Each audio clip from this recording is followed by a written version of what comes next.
for coming and hearing about some programmatic research that's going on in the psychology department, although I have to acknowledge that between proposing the research and now presenting, I had to add a question mark, which is, I think, kind of the all-purpose marker that the whole story isn't in yet, and you'll see as we go along. But the story begins with risky behavior. That's an area that I'm very interested in.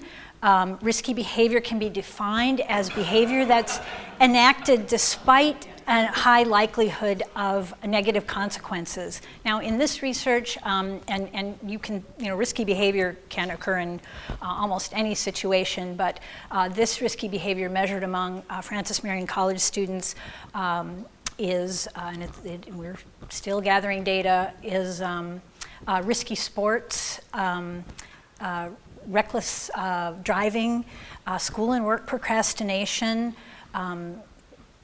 drinking and substance use, and risky sexual behavior.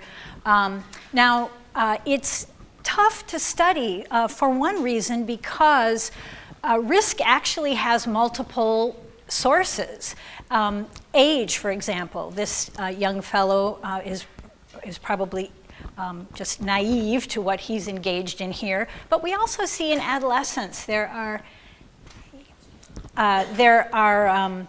very predictable brain changes that occur in adolescence that increase the likelihood that we at that age and even into emerging adulthood, our college students, are going to want to take a walk on the wild side. Of course, we know gender, and you all know which gender is riskier.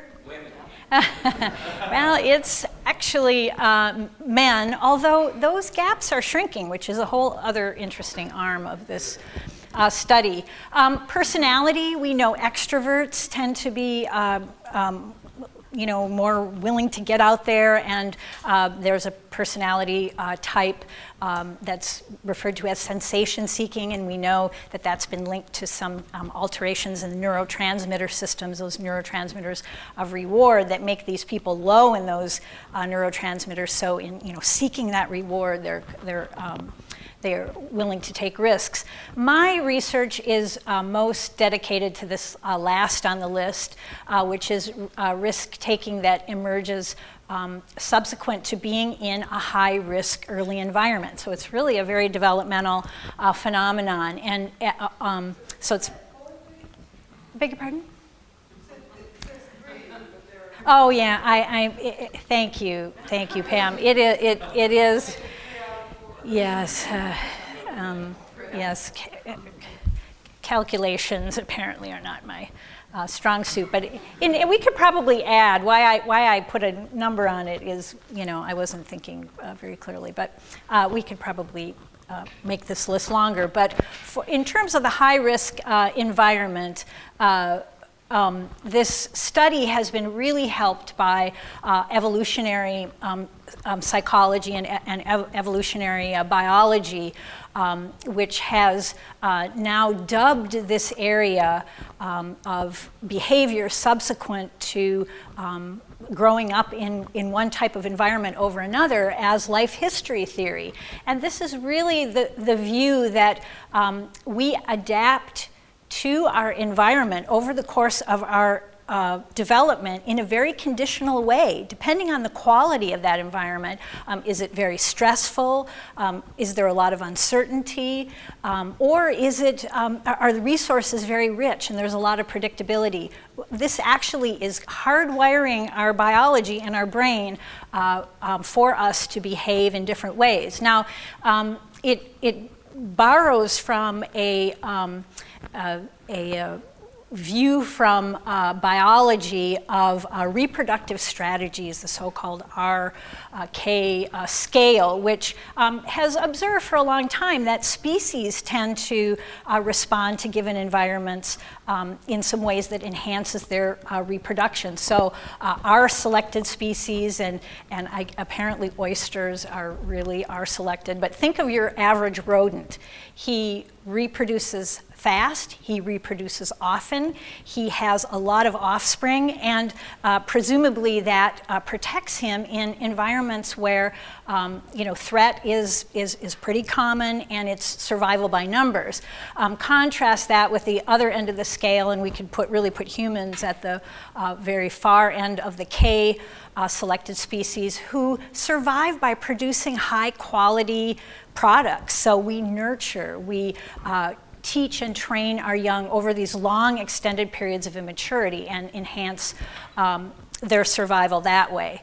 Now, in terms of life history theory and early risk exposure, it's important to note that all of us came in with the capacity to be become more or less R or K selected. So if we grew up in a very challenging environment, our biology had a tendency to go in one direction relative to a low risk rearing. So, and what is that? Well, we may reach puberty earlier, have more sexual encounters, have more children, show lower investment in relationships in general. In general, be more opportunistic about relationships. Now, some of this is speculative, but I think even, we have this idea that, people come from the wrong side of the tracks, are more prone to criminal behavior, both, I'm sure, because of hardship and need, but perhaps, their biology is assisting that in a way that we have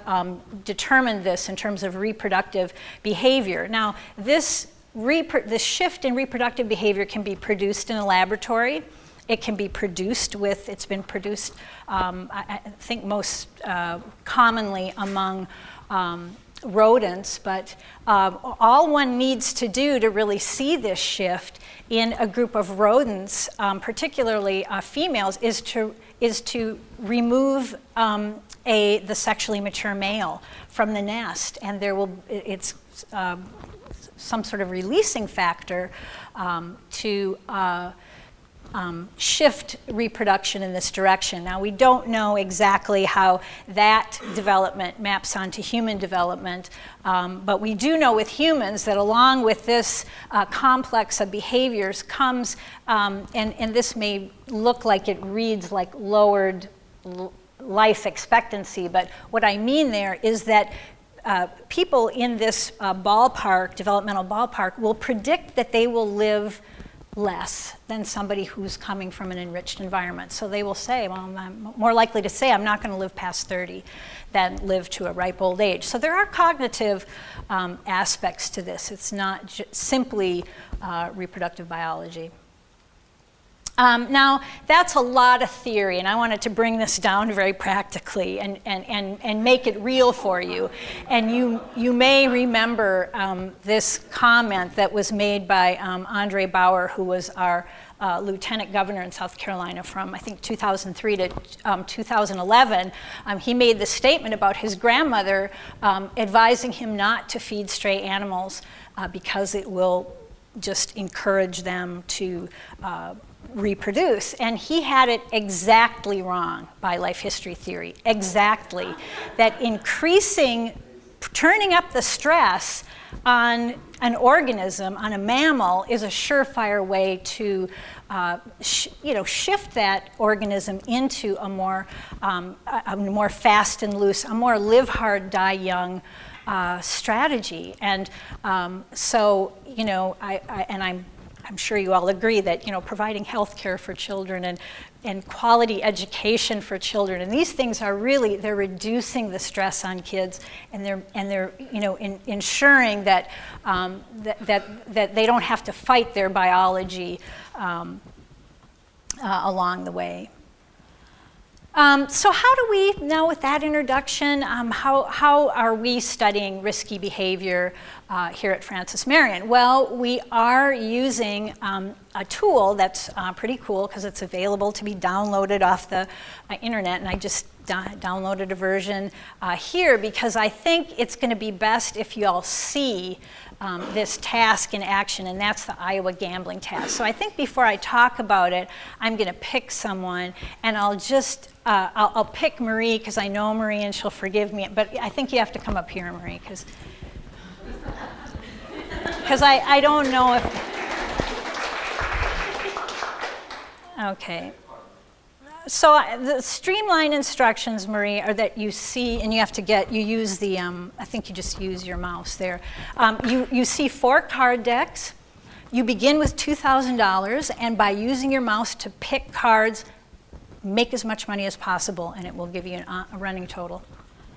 But it's just random, right? Make as much money as possible.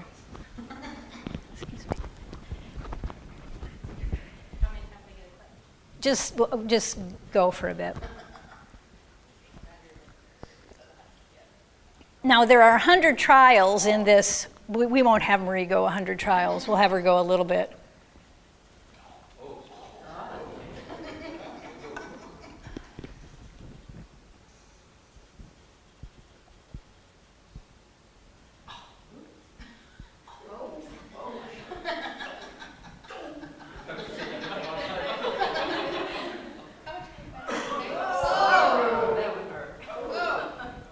Okay, well, let me just, we don't want to take up the whole time with this, but you see how the task works.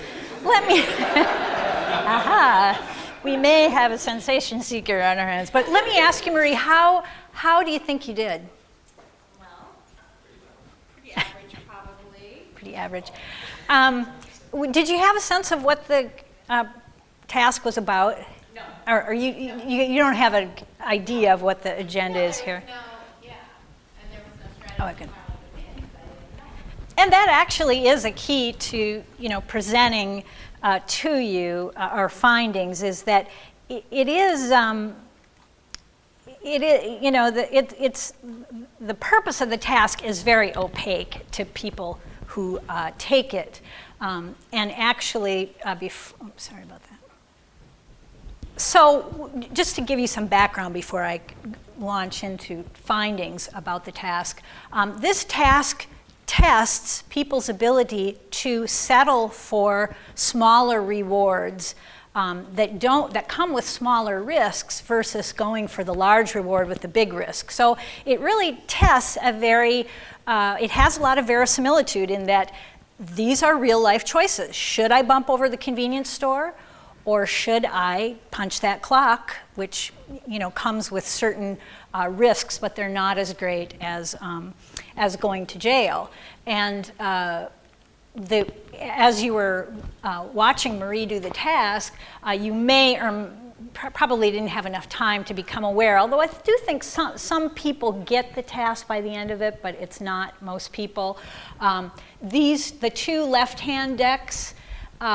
Are the bad decks. So the gain is bigger. The gain in both of these is $100 versus the good decks where the gain is $50, but the reward or the punishment rather, is less. And again, not being a real mathematical, thank gosh for calculators and computers.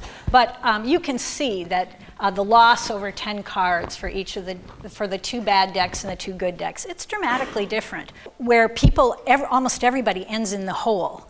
And so people really think they do terribly, yet at the same time, they show this same predictable increase in the good cards, which is reflected in the IGT score, the overall score. The higher the score, the more someone has picked from the good deck. We see that over the course of 100 trials, and these are just blocks of 20 trials each, people are reliably picking from the better deck. So to explain this, what's this capacity where we get better without even any cognitive reflection on our skill or our ability? The designers of the task have come up with the somatic marker hypothesis, and it really has the potential to change how we look at cognition and its relationship to emotion, because it's pretty well demonstrated that for this task, the way that we track the changes and the occurrences and actually improve on the task is not through any deliberative cold cognition, but rather it's through our intuitive, and some writers have used that term, intuitive system, that we actually have little bodily, some somatic markers that are activated really below the level of awareness that eventually are keeping us from those, the bad cards and pushing us toward the good cards.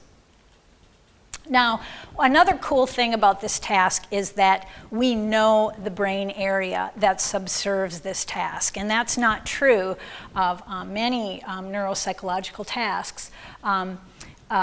We know because people with brain damage in this area, and it's basically just the ventral frontal area of the brain, that if there is damage there, then people do really poorly at this task. They also have a syndrome. They show a syndrome that's been called acquired sociopathy syndrome. So they're callous toward, after the, post-accident, they're callous toward others. They become very opportunistic.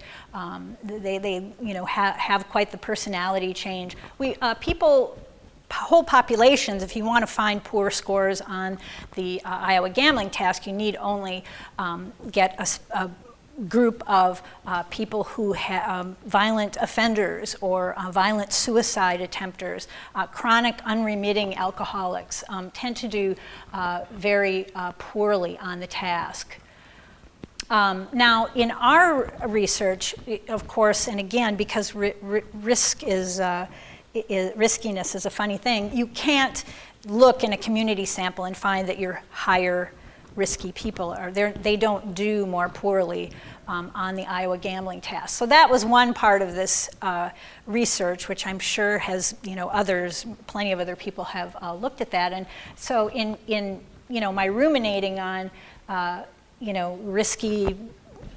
risky people and who they are and who they might be in relationship to some of the ways we measure them, I had a conversation with my colleague Erica and was telling her, people who, not seeing these results on the Iowa gambling task, but I do see that risky people do better on some tasks that they just simply shouldn't. And actually, the Stroop task is one of them, that in some samples I see that that riskier people do better on the Stroop, and you may have been exposed to this task.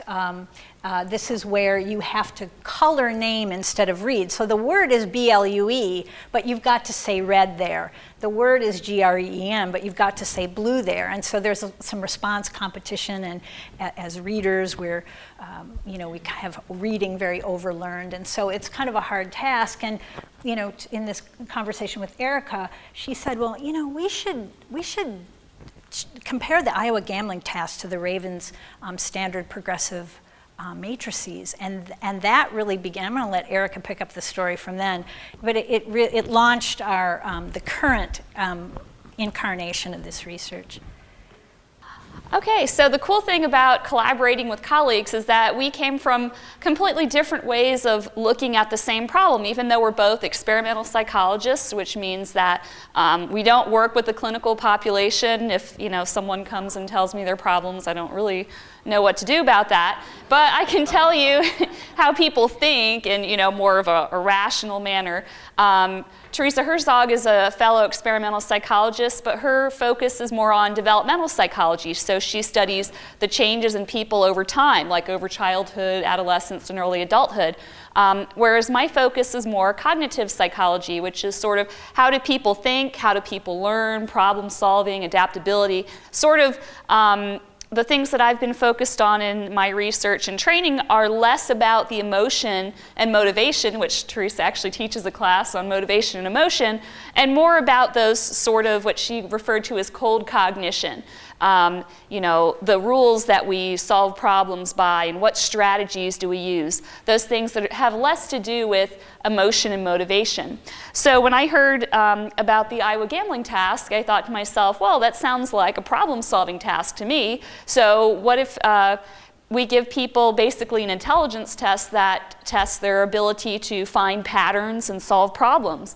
I think that will be a pretty good predictor to figuring out the pattern on the Iowa gambling task, because if you remember from the other slide, over time, you should be able, in my mind, before I really learned more about this, I was like, well, you should be able to figure out over time, okay, these are, I get $100, but I lose $12.50. So I get, gains here, but there's big losses on the bad decks. On the good text, I only get $50, but I only lose a couple hundred. So over time, it ends up that you should be picking, or the more advantageous decks are the ones where you don't get the big rewards, but you also don't get the big losses. So I thought, well, people that can recognize patterns should be able to recognize the same pattern in the card task. So I was like, let's throw this Raven's progressive matrices test on there. So what it is there's 36 problems like this where they give you a pattern and there's a piece missing from the pattern and you're supposed to fill in the missing piece. So can you guys tell what would be the missing piece out of this pattern? Right, number 4, because it has the same pattern as up here, and it's not number 6 because that has a broken little piece at the end. This is supposed to be a unbiased, culture-free test because it doesn't rely on your vocabulary or knowing certain words or analogies. All it is it gives you a picture and you're supposed to pick out the missing piece of the pattern. Now this one is one of the easier ones. I don't think this is actually a real item because they sort of closely guard the real test items. This is an example item, but as you go further on in the test, they get harder and harder. So you have to really say, okay, try to figure out what the pattern is. So I thought if people can figure out the pattern on this test, maybe they'll figure out the pattern on the Iowa gambling task. Teresa, coming from her background, was like, well, I think that it will be important to assess the sort of emotional aspect while we're also looking at the more cognitive, cold reasoning, pick out this pattern out of this list. And we found that the effect of IQ was moderated by emotional self-awareness. And emotional self-awareness was assessed using this scale. One of the sample items is, I am quiet and shy and I don't show my feelings. So these types of items like I'm aware of my feelings, I know what they are, and I'm able to calm myself down when I get angry. Yeah? Karen, I'm so sorry, it's my bad, because I really should have had a bulleted point that the finding of that IQ of the Ravens and the Iowa gambling task was a negative. They were negative. Right, it was opposite of what we thought it was going to be. I'll show you when we get to the graph because it's quite striking. I thought the smarter you are, quote unquote, on this other task, the better you will be at the Iowa gambling task, but it turned out the opposite was true, that if you could pick out these patterns on this test with the Ravens progressive matrices, that did not mean that you did better on the card task. So it really didn't help you. In fact, in some cases it hurt you. But this effect was moderated by emotional self-awareness. So if you did poorly on the Ravens, showing that you had a lower level on that general intelligence test of the pattern recognition, you actually could do a lot better on the Iowa gambling task where you pick the cards. So, all right, this shows some of the beta weights of the regression table showing the effects of the Ravens progressive matrices scores and the emotional self-awareness. And I will skip ahead to the graph showing that interaction. All right, so this shows basically the interaction terms between the Ravens progressive matrices score and people's performance on the Iowa gambling task. And I don't have the axis labeled here, but going up and down here on the y-axis is your performance on the card task, the Iowa gambling task. So the higher you are here, the better you did on the card task. Over here on the x-axis going across, we have what was your score on the Ravens progressive matrices. So on that pattern recognition test of picking out the patterns, how well did you do? So you can see here that the worse you did on the pattern recognition, that sort of, general intelligence test, the better you did on the card task. So you actually did better if you had a lower score on the Ravens progressive matrices. What these 3 lines are showing you is that moderation effect, which is that the effect of the IQ on as measured by the Ravens progressive matrices score was different depending on your level of emotional self-awareness. Because if you had a low level of emotional self-awareness, that didn't really help you. but the higher levels of emotional self-awareness you had, the more it helped you in those lower intelligence ranges. You did better. The people that did best got lower scores on that pattern recognition test, and they had high emotional self-awareness. So it was sort of the opposite effect that I thought for the Raven's progressive matrices. People who got lower scores on that pattern recognition IQ type of test actually did better on the card task.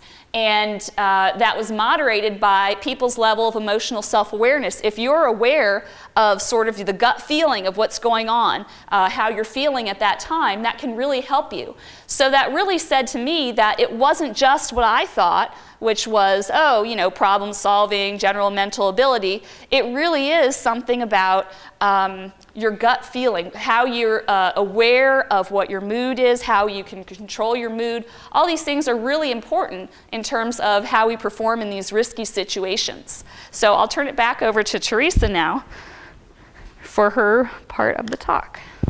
One of the questions then that we had and still have is, first of all, why does high IQ predict poor intuition? Or in other words, why do people who are good on the Raven's matrices, why do they tend to do really poorly on the Iowa gambling task? And Erica actually uncovered found one, we're scrambling to figure out this very counterintuitive finding, and she found that someone had actually looked at the Iowa gambling task and years of education, and they found the same thing we had found, that people with high levels of education, so everybody in this room, we could, relatively speaking, we're probably not going to be a great group on the Iowa gambling task. And those authors interpreted their finding by saying that people who are good at book learning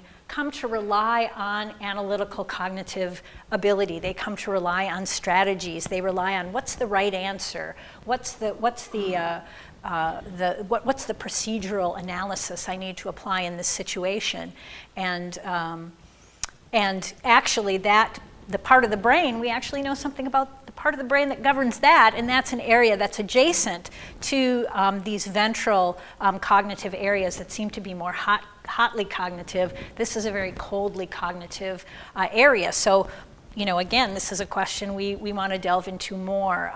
And what about those people who are good at both? There probably are some of those people, although we haven't gotten that far. I don't want to get too far far ahead of our analyses, although we have conducted study 2. And in this study, we asked, well, okay, who are the intuitive people? And these are the people who are low. They're low, tend to be low IQ by this standard progressive matrices, but they tend to be high on emotional self-awareness. So I'll call those the intuitives. And then we have our book learners. Those are the people who are good at the Ravens. So who are these people? And then the other additional element that we added to study 2 was that of trait emotion, because we all know as educators that that students, their motivation is very dependent on how engaged they feel. Do they want to try, or are they feeling blasé, or are they feeling gung ho, and does this play a role? Are we going to see that our intuitives tend to be more of one trait emotion or the other? So we added, kept our original 3 measures and added the positive and negative affect schedule that just asks people to rate on a score of 1 to 4, how proud are they, how strong, how blue, etc. And another thing that this using trait affect allowed us to do was to test something that's known as the affect infusion effect. And this refers to the fact that in situations of high uncertainty, and especially for people who are used to using very strategic, stepwise kind of analyses to get to the problem. When they're deprived of those tools, they tend to rely on trait emotion, or in many studies it's been induced emotion. They tend to rely on that emotion as their motivational lookup. So in other words, they'll be very influenced by situational or trait emotion. So we were able to test that, thinking, well, this sounds very much like our book learners. These are people that are going to be completely derailed by the Iowa gambling task, and we should see that their characteristic trait emotion plays a motivational role in their performance. In other words, it's directing how their performance goes. Now, again, we're not going to pause and look at the numbers, except, you know, if you're curious what this multiple hierarchical regression set of results is showing is that we have 2 3-way interactions, which complicates talking, you know, about the analyses a little bit, in that we have to break out our demonstration of what the analyses means by looking at people's report of their levels of positive emotion and their report of their levels of negative emotion, although these are the same people. And we did not find a 4-way interaction, by the way. That was not significant. So here's the first graph to peruse, and these are our participants, 248, around 250 people. And these are the reports on how positive they are, low or high. Now, the green line are our intuitives, and that gave us some information right away, because they're, you know, even though they're not performing probably significantly differently than others in the sample at low levels of positive emotion, in general, I mean, they're looking like the highest bar.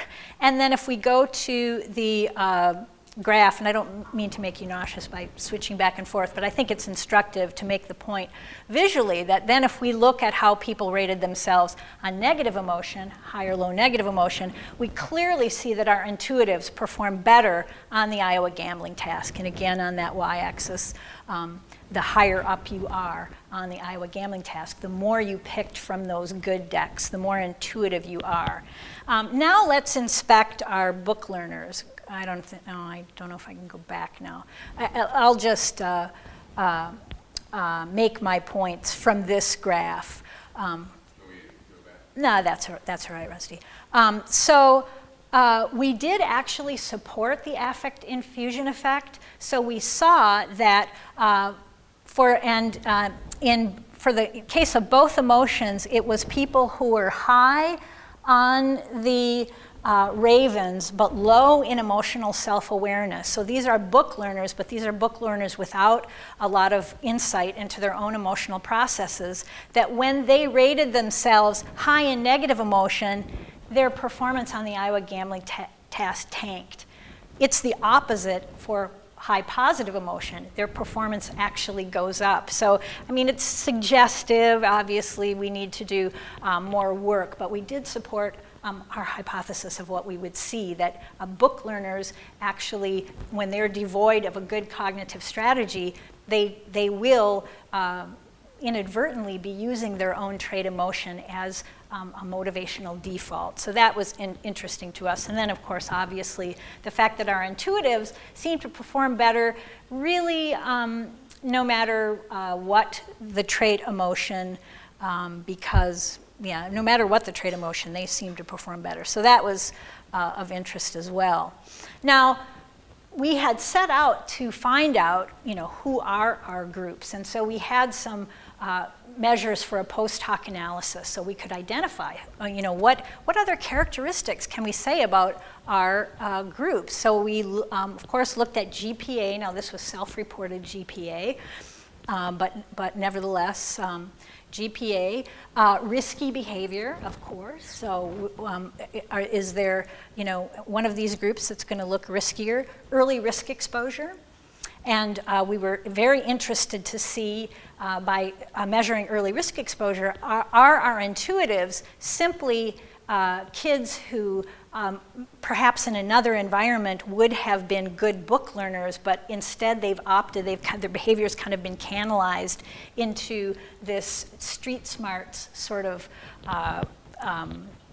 channel, so to speak. Emotional control, also very important, because your book learners, we know that they can keep themselves on a tighter leash perhaps than other people can. So are they going to be higher in emotional control? And then situational awareness of emotion.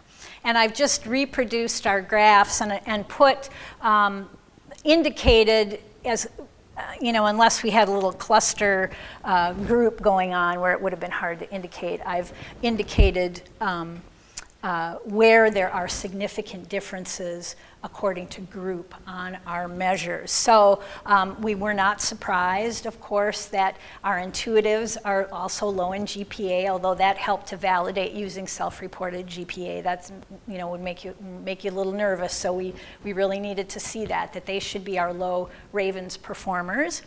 And of course, we observed that. We also saw that this is a book learner here in purple, someone who is high on the Ravens and high on emotional self-awareness, also tended to be significantly higher on emotional control than other groups. Their compatriots who were high on the Ravens and low on emotional self-awareness, high GPA, again, we wanted to see, expected and wanted to see that.